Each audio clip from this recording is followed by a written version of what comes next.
So we were approached by Paul Hudson, our regional leader, in March last year, just before the pandemic. And I was associate pastor at Life Central Church then in Hales Owen.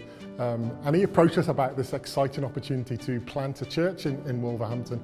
And then we went into lockdown. And it was a question of whether this would still happen and all of that. But we had the opportunity to come and see this church and visit Wolverhampton. And I think it was then that God really gripped my heart and we knew that it was the right decision for us. Why Wolverhampton? Well, that's a simple answer, because there wasn't an Elim church in Wolverhampton previously. Wolverhampton is the largest city where there isn't an Elim church. And there had been many conversations going on before we joined the equation, where the guys were looking at planting a church here, and then we were approached to lead that, which is really exciting. There's a population of 257,000, so it's a big city to reach, and we're excited by that. What I've noticed is that during this pandemic, the greatest thing I've seen through churches is collaboration. Churches working together to enhance the kingdom of God. And I think what's great about this is that we're not on our own. Elim are behind this. There's a network of churches, and they've been really behind this church plant. And I believe that's why it's going to really succeed here at this time. The launch team basically consisted of people that we already knew, we were already in relationship with in Hales Owen, Life Central Church that we came from. And we had the blessing there from Leon Evans, the lead pastor, that maybe just for a 6-month period, just to help us initially start up.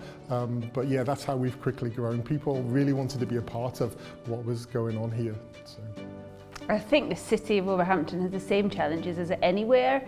There's homelessness, deprivation, the list can go on and on, can't it? Wolverhampton is in the top 6% of the most deprived areas in the UK, but there's also lots of regeneration in Wolverhampton too. I think we're joining this story at a really good time, and that's why we've called ourselves, Life City Church, because it's our heart, it's in our DNA to bring life to every part of the city. For me, I'm really excited about not only opening our doors, but also stepping into the community as well. I'm really looking forward to engaging with schools, with families, that I want this church to be a beacon of hope, but not so that people have to come here to see the hope, but that we are out in the community showing hope in action. For me, that's really exciting. Yeah, I think, as Dee's mentioned there, for me it's establishing community. We have an amazing auditorium, upstairs, 200 seats, and at the moment many of those are empty. But for me, I'm saying every Sunday as we launch, every empty seat represents someone that doesn't know Jesus. And I'm looking forward over the next year to see those seats gradually filled with someone that does know Jesus because of the hope that we've shared.